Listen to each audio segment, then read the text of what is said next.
नमस्कार। मैं Ashish Singh mission institute Prayagraj के ऑनलाइन चैनल से आप सभी लोगों का स्वागत करता हूं। साथ ही साथ उम्मीद करता हूं कि आप सभी लोग स्वस्थ होंगे और पढ़ाई लिखाई की बेहतरीन प्रक्रिया जारी होगी। दोस्तों, आज के सेशन में हम लोग देखेंगे भूगोल में सौर मंडल के विषय में, सोलर सिस्टम के विषय में। आपने देखा होगा कि इसका जो पहला सेगमेंट था, इसका पहला सेगमेंट कल आपको बताया गया था और आज इसका दूसरा पार्ट लेकर हम आपके सामने उपस्थित हुए हैं। यहाँ से भी आप बेहतरीन प्रश्नों को आप देखेंगे, इसलिए कम से कम जब तक समाप्त ना हो जाए तब आप लोगों को बहुत ही अच्छे तरीके से समझते रहना है, इंतजार करके पढ़ना है और आपके एग्जाम में यहाँ से बहुत ही बेहतर क्वेश्चन आने की उम्मीद बनी रहती है। ठीक है, तो आइए पहला सवाल आप देखेंगे। निम्नलिखित में कौन सा ग्रह नहीं है? निम्नलिखित में कौन सा ग्रह नहीं है जिसे प्राचीन भारतीय ग्रह मानते थे? यानी आपको बताना कि इस समय ये ग्रह नहीं है, लेकिन पहले इसे ग्रह के रूप में माना जाता था। बताए, सूर्य है, मंगल है, शुक्र है, शनि है। बताएं दोस्तों, इसका सही जवाब क्या हो सकता है? देखिए, निम्नलिखित में कौन सा ग्रह नहीं है? तो इस हिसाब से अगर आप देखें तो सबसे पहले तो जवाब इसको आप सही कर दीजिए, ग्रह नहीं है, ये एक तारा है, स्टार है ना। और जिसे प्राचीन भारतीय ग्रह मानते थे, यानी पहले के समय इसको ग्रह माना जाता था, लेकिन आज इसको हम लोग स्टार के रूप में देखते हैं, तो ये ग्रह नहीं है। जो ग्रह है दोस्तों, आप सभी लोग जानते हैं कि ये सूर्य हो गया, सन हो गया, और सन के बाद आप देखेंगे तो आपको यहाँ पर मरकरी मिल जाएगी, मरकरी मिल जाएगा। इसके बाद कौन सा? वीनस है, वीनस, अर्थ हो गया, मार्स हो गया दोस्तों, जुपिटर हो गया, ठीक है, सैटर्न हो गया, यूरेनस हो गया और नेपच्यून हो गया। ये कहीं ना कहीं आप देख रहे हैं 8 ग्रह आपके सामने हैं। जो ग्रह हैं वो आपके सामने हैं, जो ग्रह है दोस्तों आपके सामने हैं। इन ग्रहों को अगर हम लोग देखें तो कहीं ना कहीं दो भागों में हम लोग बांटने का प्रयास करते हैं। सबसे पहली बात तो यह है कि ये जो आपके सामने मार्स और जुपिटर के बीच में, मार्स और जुपिटर के बीच में यहाँ पर क्षुद्र ग्रह पट्टी है, क्षुद्र ग्रह पट्टी है। ध्यान दीजिएगा दोस्तों, क्षुद्र ग्रह पट्टी किसके बीच में है? तो यहाँ पर आपको ध्यान देना, मार्स और जुपिटर के बीच में है। तो सूर्य और जुपिटर, याद रखिए, सूर्य और क्षुद्र ग्रह पट्टी के बीच में जो ग्रह हैं उनको हम आंतरिक ग्रह कहते हैं, आंतरिक ग्रह कहते हैं। एक बात ये ध्यान देना है। अब इन ग्रहों की जो संरचना है वो ठोस आकार में होने के कारण इन्हें हम लोग क्या कहते हैं? पार्थिव ग्रह कहते हैं।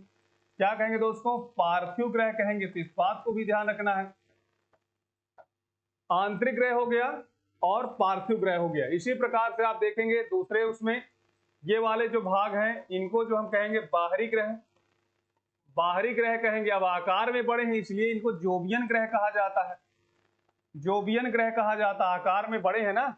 इसी प्रकार इनकी गैसियस स्टेज होने के कारण इन्हें गैसीय ग्रह भी कहेंगे, गैसियस स्टेज होने के कारण इसे इन्हें गैसीय ग्रह कहेंगे। तो अगर प्रश्न आ जाए कि कितने आंतरिक ग्रह हैं, तो आप देखिए मरकरी, वीनस, अर्थ और मार्स, 4 ऐसे ग्रह हैं जो आंतरिक ग्रह कहलाते हैं और 4 ऐसे ग्रह हैं जो बाहरी ग्रह कहलाते हैं। जिसमें जुपिटर को अगर आप देखें, जुपिटर के बाद आप देखें दोस्तों सैटर्न, यूरेनस और इसके बाद ये नेपच्यून। ठीक है, तो क्वेश्चन पहला है। इस क्वेश्चन पहले का अगर आप जवाब देखेंगे तो यहां पर विकल्प ए इज राइट होगा। अगला सवाल आपके सामने है, सूर्य के संगठन में सहायक गैस है। दोस्तों, आप सभी लोग जानते हैं कि जो हमारा सूर्य है, सूर्य है, सूर्य में नाभिकीय संलयन की क्रिया जारी रहती है, नाभिकीय संलयन की क्रिया जारी रहती है, इस बात को याद रखना है। और इस नाभिकीय संलयन में अगर आप देखें, इस नाभिकीय संलयन में अगर आप देखें दोस्तों, तो हाइड्रोजन, हाइड्रोजन और हीलियम, हाइड्रोजन और हीलियम दोस्तों कहीं ना कहीं आप सभी लोग समझ सकते हैं इसमें रहती हैं। हाइड्रोजन और हीलियम के अलावा भी कुछ अन्य गैस हैं जो बहुत माइनर स्टेज में रहती हैं, लेकिन हाइड्रोजन सबसे ज्यादा रहती है, इसके बाद हीलियम रहता है। और सूर्य के केंद्रीय भाग में ये संलयन होता है। कहां पर दोस्तों? केंद्रीय भाग में होता है, सूर्य के केंद्रीय भाग में ये संलयन होता है। इसलिए सूर्य के केंद्रीय भाग का जो टेम्परेचर होता है, आप देखेंगे दोस्तों लगभग 15 मिलियन डिग्री सेंटीग्रेड होता है। 15 मिलियन डिग्री सेंटीग्रेड होता है सूर्य के केंद्रीय भाग का तापमान, ठीक है। वहीं सूर्य के ऊपरी भाग का तापमान, जिसे हम प्रकाश मंडल कहते हैं, क्या कहते हैं, प्रकाश मंडल कहते हैं, यहाँ का जो तापमान होता है लगभग 6000 डिग्री सेंटीग्रेड होता है। कहीं पर 5000 भी लिखा रहता है, तो 5 से 6000 डिग्री सेंटीग्रेड के आसपास ये टेम्परेचर होता है। तो सूर्य के संगठन में सहायक गैस कौन सी है? ऑक्सीजन और कार्बन डाइऑक्साइड है, हीलियम और ऑक्सीजन है, हीलियम और नाइट्रोजन है, हाइड्रोजन तथा हीलियम है दोस्तों। तो यहाँ पर आप देख रहे हैं हाइड्रोजन तथा हीलियम है, इसलिए आप डी ऑप्शन को सभी लोग सही करेंगे। क्वेश्चन नंबर दूसरा, डी विकल्प आपका राइट है, ठीक है। आइए अगले सवाल पे चलते हैं। अगला सवाल ये है, सूर्य के मध्य भाग को क्या कहा जाता है दोस्तों? सूर्य के मध्य भाग को क्या कहेंगे? वैसे जो सूर्य है दोस्तों, इसमें आप देखेंगे तो जो मध्य भाग होता है उसे क्या कहते हैं? सभी लोग ध्यान दीजिएगा, ठीक है। एक होता है दोस्तों सूर्य का केंद्रीय भाग, एक होता है सूर्य का केंद्रीय भाग, दूसरा होता है दोस्तों मध्य भाग, मध्य भाग हो गया, और तीसरा हो गया ऊपरी भाग, ऊपरी भाग हो गया। तो देखिए जो केंद्रीय भाग है उसे तो क्रोड कहते हैं। क्या कहते हैं दोस्तों? क्रोड कहते हैं। तो यहाँ पर तो क्रोड दिया नहीं है, समताप मंडल दिया है, प्रकाश मंडल दिया है, वर्ण मंडल दिया, स्थल मंडल दिया है, ठीक है। तो यहाँ पर आप ध्यान दीजिएगा, यहाँ पर केंद्रीय भाग अगर लिखा होता तो सीधा सीधा सा क्या होता? क्रोड होता। मध्य भाग दिया तो इसमें ऑप्शन ही नहीं है, ऑप्शन ही नहीं है दोस्तों। इसमें समताप मंडल, प्रकाश मंडल, वर्ण मंडल और स्थल मंडल, अगर हम इनको दोनों को पहले हटाएं, स्थल मंडल और समताप मंडल, तो अगर इन दोनों में देखेंगे तो समान रूप से कौन सा पहले मिलेगा? वर्ण मंडल मिलेगा। तो हम मान लेते हैं कि सी ऑप्शन इसका सही जवाब हो गया, है ना। मध्य भाग को क्या मान ले? वर्ण मंडल मान ले, वर्ण मंडल मान ले। इस हिसाब से अगर आप देखेंगे तो ये आपका हो गया। अच्छा, ऊपरी भाग को क्या कहते हैं? फोटोस्फीयर कहते हैं, फोटोस्फीयर कहते हैं, यानी प्रकाश मंडल कहते हैं, ठीक है। जब पूर्ण सूर्य ग्रहण होता है तो यही जो पूर्ण सूर्य ग्रहण के समय आप देखेंगे तो सूर्य के चारों तरफ एक वलय बनता है। इस वलय को ही हम क्या कहते हैं दोस्तों? सूर्य किरीट कहते हैं, सूर्य किरीट कहते हैं, या फिर सूर्य का कोरोना कहते हैं, सूर्य का कोरोना कहते हैं, या फिर इसी को हीरक वलय के नाम से जानते हैं। देखिए ढेर सारे नाम आपके सामने आ रहे हैं, चीजों को समझिएगा, ठीक। तो प्रकाश मंडल तो सबसे ऊपरी वाला भाग हो गया, याद रखिएगा। तो क्वेश्चन नंबर तीसरे का सी ऑप्शन यहाँ पर सही करें। अगला है, सूर्य के ऊपर के भाग को क्या कहा जाता है? यानी सूर्य का जो ऊपरी भाग होता है उसे क्या कहेंगे? इसलिए यहाँ पर प्रकाश मंडल को सभी लोग सही करेंगे, फोटोस्फीयर इज राइट आंसर। अब ये जो फोटोस्फीयर होता है, जहां पर तापमान ज्यादा होगा, याद रखिए तापमान ज्यादा होगा, तापमान ज्यादा होगा तो वहां पर सौर ज्वालाएं ज्यादा दिखाई देंगी, समझ में ज्यादा आएंगी। सौर क्या होंगी दोस्तों? सौर ज्वालाएं। और जहां पर तापमान कम होगा, जहां पर तापमान कम होगा तो वहां पर सौर कलंक होंगे, सौर कलंक जिसे कहते हैं, या फिर सौर धब्बा कहते हैं, ठीक है।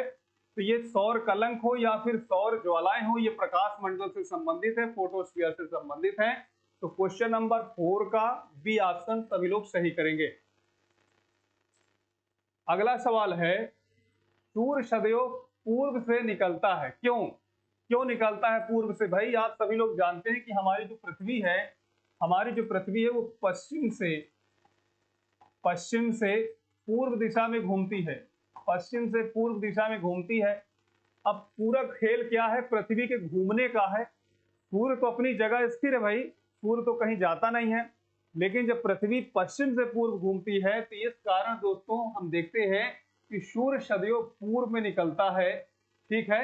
तो अब आप इसमें देखें, पृथ्वी पश्चिम से पूर्व दिशा की ओर घूमती, ये कारण हो सकता है, या फिर पृथ्वी पूर्व से पश्चिम की ओर घूमती है, ये कारण हो सकता है, यह पूर्व में स्थित है, इसमें से सभी। तो यहाँ पर ए ऑप्शन को सभी लोग सही करें, विकल्प आपका ए ऑप्शन होगा।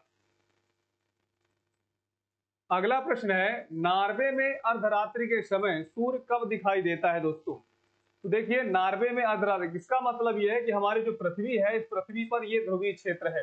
अब सूर्य का जो प्रकाश है दोस्तों कहीं ना कहीं मध्य रात्रि तक यानी देर तक यहाँ पर बना रहता है, इसलिए हम कह सकते हैं कि नॉर्वे में अर्धरात्रि के समय सूर्य कब दिखाई देता है, 21 मार्च को, 23 सितंबर को, या फिर 21 जून को, या फिर 22 दिसंबर को। ठीक है, तो यहाँ पर आप लोग जो है कह सकते हैं कि 21 जून आपका सही जवाब है। सी ऑप्शन को सभी लोग सही करेंगे। इसीलिए नॉर्वे को मध्य रात्रि का भी देश कहा जाता है, मिडनाइट कंट्री के नाम से भी जानते हैं। यूरोप का देश है दोस्तों, इसको याद रखना है। एक ग्रह की अपने कक्षा में सूर्य से अधिकतम दूरी को क्या कहा जाता है?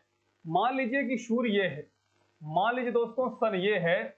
अब कह रहा है कि सन से अधिक दूरी पर कोई ग्रह है, कोई ग्रह है सूर्य से बहुत अधिक दूरी पर। अगर सूर्य से बहुत अधिक दूरी पर है, यहां पर है, तो इस दूरी को क्या कहा जाएगा? अच्छा, इसमें अगर अधिकतम दूरी पूछा है तो फिर कहीं ना कहीं छोटी दूरी भी पूछा जाएगा। अगर मान लीजिए कोई ग्रह सूर्य से नजदीक है, अगर बहुत दूर है, याद रखेंगे कोई ग्रह जो है सूर्य से क्या है, दूर है, तो इसका मतलब यह है उसे हम अपसौर कहेंगे। क्या कहेंगे दोस्तों? अपसौर कहेंगे। और अगर वो जो है कहीं ना कहीं बहुत ही नजदीक है, याद रखिए नजदीक है, नजदीक है, तो इसे क्या कहेंगे? उपसौर कहेंगे। इसको याद रखिएगा। उपसौर जो है जब कोई ग्रह सूर्य के नजदीक होता है तो उसे हम उपसौर कहते हैं, और जब ज्यादा दूरी पर होता है तो उसे हम क्या कहेंगे? अपसौर की स्थिति कहेंगे। अच्छा, इसी में अगर एक चीज और आप ध्यान दीजिए कि जैसे कोई ग्रह है, अगर ग्रह से दूरी पर, ग्रह से बहुत ज्यादा दूरी पर चंद्रमा है, चंद्रमा अगर ग्रह से बहुत ज्यादा दूरी पर है तो इसे कहेंगे, याद रखिएगा, इसे कहेंगे अपोजी। क्या कहेंगे दोस्तों? अपोजी कहेंगे। और अगर ग्रह से उपग्रह नजदीक है तो इसे कहेंगे पेरिजी। क्या कहेंगे दोस्तों? पेरिजी कहेंगे। तो अपोजी हो गया और पेरिजी हो गया, इसको भी याद रखना है। एपीहीलियन और पेरिहीलियन दोस्तों ये ग्रह और सूर्य के बीच में लागू होते हैं, और एपोजी हो गया और पेरिजी हो गया, ये दोनों ग्रह और सैटेलाइट के बीच में लागू होते हैं। यहाँ पर याद रखें, एक ग्रह की अपने कक्ष में सूर्य से अधिकतम दूरी को क्या कहा जाता है? उपसौर कहा जाता है, अपसौर कहते हैं, अपोजी कहते हैं, पेरिजी कहते हैं। तो यहाँ पर बी ऑप्शन को सभी लोग सही करेंगे। बी विकल्प इज राइट। ठीक है दोस्तों, आइए अगला क्वेश्चन पे हम लोग चलते हैं। अगला क्वेश्चन है, एक ग्रह की अपनी कक्षा में सूर्य से न्यूनतम दूरी, देखिए अभी अधिकतम दूरी की बातचीत हो रही थी, अब यहां से न्यूनतम दूरी पूछ रहा है, इसको समझिए। तो न्यूनतम दूरी को क्या कहेंगे? अपसौर कहेंगे, या फिर उपसौर कहेंगे, अपोजी कहेंगे, पेरिजी कहेंगे। तो ध्यान दीजिएगा, उपसौर, उपसौर नजदीक वाली दूरी को कहेंगे।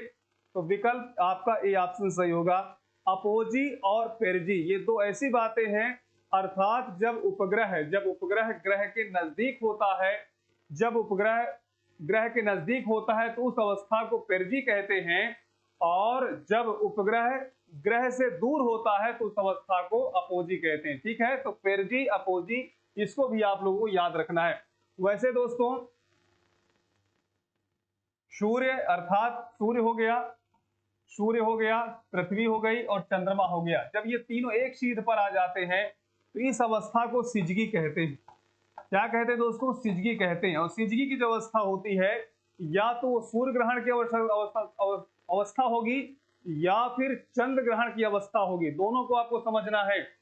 सूर्य ग्रहण की स्थिति कब रहेगी दोस्तों? सूर्य ग्रहण की स्थिति तब रहेगी कि जब, याद रखें, जब सूर्य और पृथ्वी के बीच में, जब सूर्य और पृथ्वी के बीच में क्या आ जाए? लूनर आ जाए, चंद्रमा आ जाए। अर्थात सूर्य और पृथ्वी के बीच में जब चंद्रमा की स्थिति होती है तो सूर्य का प्रकाश पृथ्वी पर नहीं पहुंच पाता है, इसलिए पृथ्वी से सूर्य हमें नहीं दिखाई देता। इस अवस्था को हम सोलर एक्लिप्स कहते हैं। क्या कहेंगे दोस्तों? सोलर एक्लिप्स कहेंगे। इस बात को याद रखना है। ठीक है, सोलर एक्लिप्स कहेंगे। और एक ऐसी अवस्था जब सूर्य और चंद्रमा के बीच में, जब सूर्य और चंद्रमा के बीच में पृथ्वी स्थित हो जाए तो इसका मतलब यह है कि हमें पृथ्वी से चंद्रमा नहीं दिखता है। इस अवस्था को हम क्या कहेंगे? इस अवस्था को हम चंद्र ग्रहण कहेंगे। तो पहली जो अवस्था होती है सूर्य ग्रहण की, वो अमावस्या को बनती है, और जो चंद्र ग्रहण की अवस्था होती है वो पूर्णिमा को बनती है। तो इसको भी आप लोगों को याद रखना है। अच्छा, पूर्ण सूर्य ग्रहण के समय ही ये हीरक वलय दिखाई देता है, हीरक वलय या फिर सूर्य किरीट दिखाई देता है। इसको भी आप लोगों को बेहतर तरीके से याद रखना है। अगला प्रश्न ये रहा निम्नलिखित में से किनके बीच की औसत दूरी को खगोलीय एकक कहा जाता है? खगोलीय एकक किसे कहते हैं दोस्तों? पृथ्वी तथा सूर्य, पृथ्वी तथा चंद्रमा, बृहस्पति तथा सूर्य, प्लूटो तथा सूर्य। ध्यान दीजिएगा, जब पृथ्वी और सूर्य यहाँ पर दिया हुआ है, तो यहाँ पर ए ऑप्शन को सभी लोग सही करेंगे। Question number 9। आइए 10वां क्वेश्चन आपके सामने है, मध्यरात्रि सूर्य का अर्थ क्या है? मध्यरात्रि सूर्य का अर्थ क्या है दोस्तों? याद रखिए, मिड नाइट सन का मतलब क्या है? तो याद रखेंगे, शांत प्रकाश है, उदयमीन प्रकाश है, बहुत चमकदार चंद्रमा है, या सूर्य का ध्रुवीय वृत्त में देर तक चमकना है। तो ध्रुवीय वृत्त का मतलब यह है कि जो पृथ्वी है, पृथ्वी में यहाँ पर जो एक ध्रुवीय वृत्त है, ठीक है, यहाँ पर हो गया, यहाँ पर हो गया, तो अगर देर तक यहाँ पर चमक रहा है तो इसका मतलब यह है कि मध्य रात्रि का सूर्य कहलाएगा। ये जो है कहीं ना कहीं विचित्र घटना, ये जो विचित्र घटना होती है दोस्तों, नॉर्वे में दिखती है। कहां पर दिखती है? नॉर्वे में दिखती है, इसलिए नॉर्वे को मध्यरात्रि सूर्य का देश कहा जाता है। अगला क्वेश्चन है, मध्यरात्रि का सूर्य किस क्षेत्र में दिखाई देता है? किस क्षेत्र में दिखाई देगा दोस्तों? सभी लोग बताइए। भूमध्य सागरीय क्षेत्र में, भूमध्य रेखीय क्षेत्र में, अंटार्कटिक क्षेत्र में, या फिर सॉरी आर्कटिक क्षेत्र में, या जापान से पूर्व के क्षेत्र में? पृथ्वी पर इन सब चीजों को लोकेट करिए। पहला तो इसमें लिखा भूमध्य सागरीय क्षेत्र। देखिए ये 0 डिग्री लाइन हो गई, इसको तो भूमध्य रेखीय क्षेत्र कहेंगे। अब इसमें भूमध्य रेखी हो गया, तो बी ऑप्शन हो गया भूमध्य रेखी। भूमध्य सागरीय दोस्तों 40 से 45 के बीच में, तो 40 से 45 के बीच में भूमध्य सागरीय हो गया। आर्कटिक क्षेत्र लिखा है, आर्कटिक क्षेत्र, यस यही सही है, आर्कटिक क्षेत्र सी ऑप्शन इसका सही जवाब होगा। अर्थात आर्कटिक क्षेत्र में सूर्य ध्रुवीय क्षेत्र में, यानी आर्कटिक क्षेत्र में है ध्रुवीय क्षेत्र, ध्रुवीय क्षेत्र में बहुत देरी तक, यानी देर शाम तक, रात्रि तक कहीं ना कहीं उदयमान रहता है, चमकता रहता है। इसीलिए मध्य रात्रि का सूर्य हम कहेंगे आर्कटिक क्षेत्र में बनता है। ठीक है, अगला सवाल ये रहा, सूर्य में काला धब्बा क्या है? सूर्य में जो काला धब्बा है वो क्या है दोस्तों, बताइए। सूर्य में एक बड़ा काला छेद है। दिन के दौरान धब्बे ऊर्जा के स्रोत होते हैं। अच्छा, सी ऑप्शन पे धब्बे वे स्थान है जो प्रकाश उत्सर्जित करने में असमर्थ होते हैं। याद रखिए, अभी अभी मैंने बताया कि याद रखिए सूर्य में जो फोटोस्फीयर होता है, जहां पर तापमान की कमी होती है, जहां पर टेम्परेचर की कमी होती है, उस स्थान को हम क्या कहते हैं? ब्लैक स्पॉट कहते हैं, काला धब्बा कहते हैं। तो ये क्या है? प्रकाश उत्सर्जित करने में समर्थ नहीं होते, असमर्थ होते हैं। इसका बेहतरीन उत्तर हो जाएगा सी ऑप्शन, या फिर इसमें दिया कोई नहीं तो सी ऑप्शन को सभी लोग राइट करेंगे। सी ऑप्शन इसका सही जवाब होगा। ठीक है, आइए दोस्तों अगला क्वेश्चन ये रहा, सूर्य के रासायनिक मिश्रण में हाइड्रोजन का प्रतिशत कितना है? अर्थात सूर्य में जो नाभिकीय संलयन की क्रिया होती है, नाभिकीय संलयन की क्रिया होती है दोस्तों, तो इसमें आप देखें कितना, इसमें दो बातें हैं, हाइड्रोजन इसमें मेन है, हाइड्रोजन मेन है, और हीलियम मेन है। क्या है दोस्तों? हीलियम मेन है। ठीक है, अब हाइड्रोजन दोस्तों कहीं ना कहीं 71 दिया है, 61 दिया है, 75 दिया, 54 दिया है। तो नाभिकीय संलयन में दोस्तों आप सभी लोग ध्यान दीजिएगा 75%, 75% हाइड्रोजन होता है। अब बचा कितना? 25% बचा दोस्तों। तो 25% में आप देखेंगे 25% में हाइड्रोजन, हीलियम के साथ साथ दोस्तों अन्य गैसें हैं जिसमें हीलियम फिर भी बहुत ज्यादा मात्रा में है। तो कुल मिला के हाइड्रोजन और हीलियम का संलयन होता है। यहां पर आप देखेंगे रासायनिक रूप से इसमें 75% हाइड्रोजन की उपस्थिति पाई जाती है। अगला प्रश्न ये रहा, निम्नलिखित में कौन सा एक तारा है? कौन सा एक तारा है दोस्तों? चंद्रमा है, शुक्र है, पृथ्वी है, सूर्य है? दोस्तों चंद्रमा तो आप सभी लोग जानते हैं कि एक उपग्रह है, उपग्रह है। अब किसका उपग्रह है? पृथ्वी का उपग्रह है, पृथ्वी का उपग्रह है। और चंद्रमा के विषय में वैज्ञानिक जो अध्ययन किया जाता है उसकी सतह का उसे सेलेनोलॉजी कहते हैं, सेलेनोलॉजी कहते हैं दोस्तों, याद रखेंगे। ठीक है, और चंद्रमा में सबसे पहले 1969 ईस्वी में, 1969 में नील आर्मस्ट्रांग यहाँ की सतह पर पहुंचा था। ये बात को भी ध्यान देना है। इसी प्रकार 15 अगस्त 1969 ईस्वी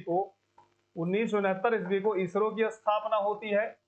और इसरो के द्वारा भी आप सभी लोग जानते हैं कि चंद्रयान फर्स्ट और चंद्रयान सेकंड विमान भेजे जा चुके हैं। इसको भी आप लोगों को याद रखना, ठीक है। ये तो एक उपग्रह हो गया।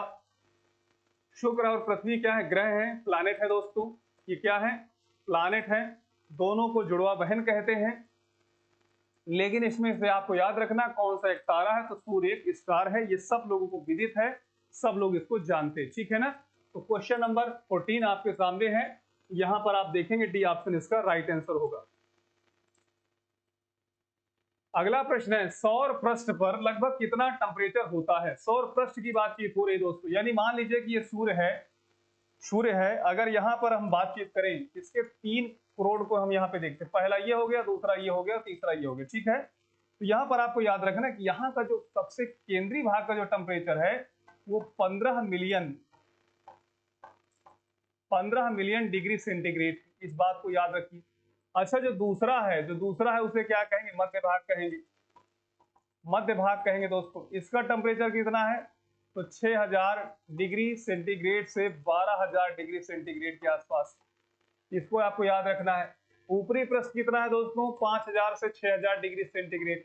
तो अब यहां से तय करके बता दीजिए कि सौर पृष्ठ का मतलब ऊपरी जो वाला भाग है उसका टेम्परेचर कितना? 800 डिग्री सेंटीग्रेड है या सेल्सियस है, 600 है, 6000 है या फिर 10,000 है दोस्तों। तो 10,000 क्यों रखेंगे? जब सी ऑप्शन यहाँ पे प्रश्न पूछ रहा है तो क्वेश्चन नंबर 15 का सी ऑप्शन इसका राइट उत्तर होगा, ठीक है। आइए अगला प्रश्न आपके सामने है। अगले प्रश्न को सॉल्व करने से पहले एक महत्वपूर्ण सूचना हम आपको बता दें कि संस्था में दोस्तों 16 तारीख को नया बैच आ रहा है। 16 तारीख को दोस्तों नया बैच आ रहा है, जिसमें एसआई और यूपी एसआई के साथ साथ दोस्तों यूपी पुलिस की तैयारी करवाई जा रही है। तो जो भी साथी हमारे इस चैनल को देख रहे हैं, चैनल के माध्यम से भूगोल विषय पढ़ रहे हैं, अगर उनको आवश्यकता है, अगर वो सामान्य रूप से पढ़ना चाहते हैं, एसआई की तैयारी करना चाहते हैं, एसएससी की तैयारी करना चाहते हैं और इसके साथ साथ यूपी पुलिस की तैयारी करना चाहते हैं, जिसमें से भी आपको जो है तैयारी करना है, वो सबके बिल्कुल सेपरेट बैच स्टार्ट हो रहे हैं। आप सभी लोगों का स्वागत है। आप बेहतरीन तरीके से डेमो क्लास लीजिए और डेमो क्लास के माध्यम से दोस्तों इस चीज का अंदाजा लगाइए कि हमारे लिए ठीक है या फिर ठीक नहीं है, ठीक है। और उसी आधार पर अपने एडमिशन को सुनिश्चित करिए। वक्त कम है और तैयारी का जो समय है कहीं ना कहीं कम होने के कारण आप सभी लोगों को अभी से लग जाना है, ठीक है। कभी भी डेट आ जाती है, जैसे देखिए एसएससी जीडी की है, आप जनवरी में देख सकते हैं उसकी डेट लगी हुई है। तो ये एक महत्वपूर्ण सूचना है कि जो भी साथी हमारे एसएससी, यूपीएसआई, यूपी पुलिस की तैयारी करना चाहते हैं वो 16 तारीख से 3 दिन के निःशुल्क डेमो क्लास की ले सकते हैं। उस डेमो क्लास में आप सभी अपने जो विषय हैं, जो सिलेबस में जो विषय आपके हैं, उन विषयों से संबंधित शिक्षक आपको पढ़ाएंगे और आप बेहतरीन तरीके से चीजों को समझें और सुनिश्चित करें एडमिशन के लिए, ठीक है। तो क्वेश्चन है देखिए 16वां, सूर्य की सतह पर हाइड्रोजन के अलावा दूसरा कौन सा बहुतायात में पाया जाता है? यानी सूर्य की जो सतह है उसमें हाइड्रोजन के अलावा और क्या पाया जाता है? हीलियम, नियान, आर्गन और ऑक्सीजन। भाई पृथ्वी तो है नहीं कि ऑक्सीजन पाया जाए, है ना। वो तो बहुत अच्छी बात होगी। पृथ्वी के अलावा भी अगर कहीं ऑक्सीजन पाया जाता तो लोग कम से कम वहां के विषय में तो विचार करते, है ना। तो ऐसा तो नहीं, ऑक्सीजन तो बिल्कुल हटाइए। अब आर्गन दोस्तों, नियान है, हीलियम को लगाइए ना। हीलियम अगर 75% हाइड्रोजन पाई जा रही है, इसका मतलब यह है कि 25% बचता है। तो 25% में आप देखेंगे ज्यादातर हीलियम का ही मामला है। तो हाइड्रोजन और हीलियम मिलकर के नाभिकीय संलयन की क्रिया करते हैं और इससे जो है हमारे सूर्य में प्रकाश प्राप्त होता है, उससे ऊष्मा प्राप्त होती है, जिसके केंद्रीय भाग की ऊष्मा को मैंने बताया कि लगभग 15 मिलियन डिग्री सेंटीग्रेड है। मध्य भाग को मैंने बताया दोस्तों 6000 से 12000 डिग्री सेंटीग्रेड के बीच में है और ऊपरी की बातचीत मैंने बताया तो प्रश्न में आपको 6000 डिग्री सेंटीग्रेड मिल जाएगा। तो ए विकल्प को सभी लोग सही करें। अगला है सूर्य प्रकाश धरती तक पहुंचने में कितने मिनट का समय लगता है? भाई कितने मिनट का समय लगता है, यानी सूर्य है और सूर्य का प्रकाश हमारी पृथ्वी पे कितने मिनट का वक्त लेता है? यहाँ पर दिया है ऑप्शन दोस्तों 8.3, 7.3, 9.4, 10। बताइए दोस्तों, ये तो आप लोग हमेशा पढ़ते लिखते हैं, ठीक है। सही ऑप्शन आप लोगों को ए ऑप्शन को सही करना है। अगला प्रश्न है सूर्य के सबसे पास कौन सा ग्रह है? दोस्तों सूर्य के सबसे पास, अगर सूर्य के सबसे पास ग्रह का पूछ रहा है तो सूर्य से कोई दूर भी तो होगा। तो सबसे पास कौन सा है दोस्तों? बुध है। सबसे पास में बुध है और सबसे दूर में बेचारा नेपच्यून है। क्या है दोस्तों? नेपच्यून है। इसको भी याद रखिएगा। सौर मंडल का सबसे बड़ा दोस्तों जुपिटर है, सबसे छोटा भी बुध है। अच्छा, सबसे छोटा भी और सबसे नजदीक भी अगर कोई ग्रह है तो उसका नाम है बुध अर्थात मरकरी। अब इसमें देखिए बुध दिया है, बृहस्पति दिया है, शुक्र दिया है और मंगल दिया है। बुध को सही करेंगे, बृहस्पति सबसे बड़ा हो गया। शुक्र को तो कई नामों जानते हैं, प्रेशर कुकर प्लैनेट कहते हैं, मॉर्निंग स्टार कहते हैं, इवनिंग स्टार कहते हैं, हॉटेस्ट प्लैनेट कहते हैं, ब्राइटेस्ट प्लैनेट कहते हैं, बहुत ढेर सारे नाम हैं, तो इसलिए इसको याद रखिएगा।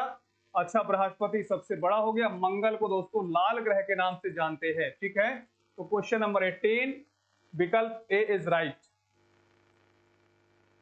अगला प्रश्न है, बुध नक्षत्र में एक वर्ष में दिनों की संख्या कितनी होती है? अर्थात बुध में जो बुध होता है वो उसमें आप देखेंगे एक वर्ष में दिनों की संख्या, जैसे हमारी पृथ्वी है दोस्तों, हमारी पृथ्वी है ना, पृथ्वी है, उसमें आप देखेंगे लगभग 365 दिन होते हैं। एक वर्ष में कितने दिन होते हैं? एक जो वर्ष होता है उसमें लगभग लगभग कितने होते हैं? 165 दिन होते हैं, है ना। अब यहाँ पे पूछ रहा है कि बुध में एक वर्ष में कितने दिन हो, एक वर्ष कितने दिनों का होता है? याद रखें दोस्तों 88 डेज का होता है। डी ऑप्शन को सभी लोग सही करेंगे। ठीक है, अगला प्रश्न ये रहा,